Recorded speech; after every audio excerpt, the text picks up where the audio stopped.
Salut à tous les amis, j'espère que vous allez bien. On se retrouve aujourd'hui pour une nouvelle vidéo. Comme d'habitude, on va revenir sur l'actualité du FC Barcelone, évoquer tout ce qui se passe en ce moment. Comme d'habitude, demain, match contre l'Athletic Club de Bilbao, match importantissime pour le Barça. Juste avant le Classico, le Barça doit conforter son avance en championnat d'Espagne. On le rappelle, son avance de 9 points, sachant que la semaine prochaine, tu as un match à domicile contre le Real Madrid.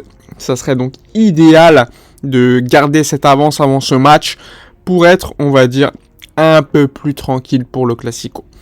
Alors allons-y pour les informations, on va dire, de la journée, de tout ce qui est sorti ces dernières heures.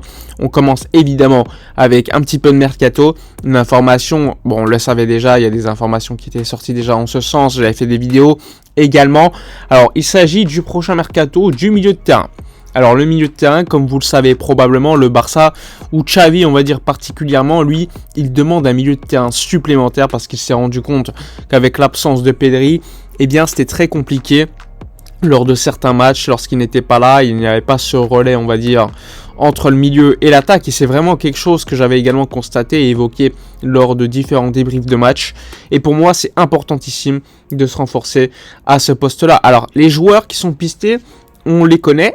C'était Zubimendi pour le poste de numéro 6, Bernardo Silva pour ce poste de numéro 8, Gundogan également, et tu avais également Dani Parejo, le joueur de Villarreal qui était beaucoup vraiment pisté par le club pour ce poste également de numéro 6 double pivot que Xavi affectionne particulièrement en cas de départ de Sergio Busquets. Alors aujourd'hui les informations concernant le numéro 8, eh bien c'est celle-ci, c'est-à-dire que Bernardo Silva, c'est la priorité du Barça, mais il est trop cher. On parle d'un joueur qui pourrait valoir 60-65 millions d'euros, qui est certes un très bon joueur, il n'y a rien à dire, qui à City est quand même en pente descendante, on va dire. C'est un joueur également qui a 28-29 ans, ça pourrait être le dernier gros contrat qu'il pourrait signer prochainement. Donc s'il part quelque part, c'est qu'il aura à mon avis un gros salaire. Même s'il intéresse beaucoup Barcelone et que lui est également intéressé par Barcelone, si financièrement le club ne veut pas acheter Bernardo Silva à ces montants-là à Manchester City, eh bien on ne le fera pas et on prendra un autre joueur. Et là, le joueur numéro 2, l'option numéro 2 pour le Barça, il s'agit d'un milieu de terrain, il s'agit d'un joueur allemand, il s'agit d'Ilkay Gundogan, le joueur de Manchester City, le capitaine sur certains matchs même de Manchester City, un joueur qui a toujours été très proche de Barcelone. Rappelez-vous, quand il était à Dortmund, il y avait déjà des rumeurs l'envoyant à Barcelone. Finalement, ça ne s'était jamais fait. À l'époque, c'était plutôt un joueur qui jouait dans un double pivot. Maintenant, c'est un joueur qui se projette énormément dans la surface. On le voit avec Manchester City. Aujourd'hui, la situation, c'est qu'il y a déjà eu des réunions avec l'agent de Gundogan. Son frère est déjà arrivé à Barcelone. Ils ont déjà discuté avec Matteo Alemany, sachant que lui, il avait une offre de prolongation de contrat de Manchester City. Le souci, c'est que le Barça aujourd'hui est limité par le fair play financier de la Liga.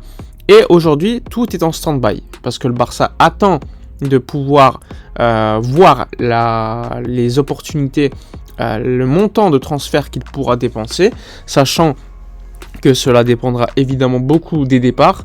Donc pour l'instant, tous les deals de joueurs qui pourraient arriver, eh bien c'est en stand-by. On est au mois de mars, même pour des joueurs libres, on est obligé d'attendre parce qu'on ne connaît pas forcément notre marge au niveau de la limite salariale et du plafond salarial de l'année prochaine et des ventes qu'on devrait faire. Donc pour l'instant, Gundogan intéresse beaucoup le Barça, c'est l'option même numéro 1 parce que Bernardo, très compliqué. Lui est chaud pour venir. Il y aura également une question relative à son salaire parce que Gundogan, il gagne beaucoup à Manchester City. S'il veut signer à Barcelone, c'est clair, il devra baisser son salaire. Ça, c'est une certitude. De l'autre côté, le Barça ne connaît pas encore la limite salariale qu'il aura l'année prochaine. Donc, pour l'instant, stand-by, en attente de voir ce qui va se dérouler. Mais ça a quand même commencé à discuter. Donc ça, c'est quelque chose à noter. Tout comme Lionel Messi, comme vous le savez, Lionel Messi, tous les journalistes maintenant, même argentins, etc., sont là pour dire que la priorité de Messi, ça reste quand même le Paris Saint-Germain soi-disant, même si les journalistes catalans, eux, notamment Gérard Romero, très proche de Suarez, qui est très proche de Messi, lui il dit que Messi ne veut pas prolonger au Paris Saint-Germain, qu'il a 2 offres. Il a une offre d'Arabie Saoudite qui est énormissime, pour également devenir l'ambassadeur de la candidature à la Coupe du Monde 2030. Tu as également une offre du PSG à la baisse, et encore une fois une offre de MLS, de l'Inter de Miami. Néanmoins, Lionel Messi, lui, et surtout Antonella et ses enfants, veulent revenir à Barcelone. Ils veulent revenir à Barcelone. Messi est ouvert à un retour. Il y a eu des discussions confirmées par Laporta entre Jorge, donc le père et agent du joueur, et lui-même. Donc c'est importantissime, même si Laporta publiquement il explique que c'est pour un match pour rendre hommage. Dans les faits, on n'est pas bête, on sait que ça va forcément discuter de cela.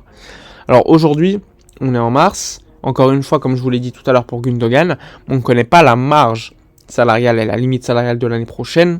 Donc pour l'instant, le Barça ne pourra pas faire d'offres jusqu'au mois de juin-juillet. Et ça, c'est normal. Il faudra qu'il patiente s'il veut revenir à Barcelone. Donc soit Messi prolonge au PSG d'ici là, soit je pense qu'il n'y aura aucune information concernant son futur. Et s'il n'y a aucune information lors des prochaines semaines concernant son futur, bah c'est tout simplement parce qu'il attend Barcelone, qui est pour l'instant en stand-by pour la limite salariale. Ça c'est clair. Donc si il n'y a pas d'information lors des prochaines semaines, c'est parce que sur Messi, c'est parce que, soyez-en sûrs, il attend Barça. Ça c'est sûr. Donc là aussi, il faudra patienter. Après, est-ce que c'est une bonne chose de faire revenir Messi ? Bon, chacun a son propre avis.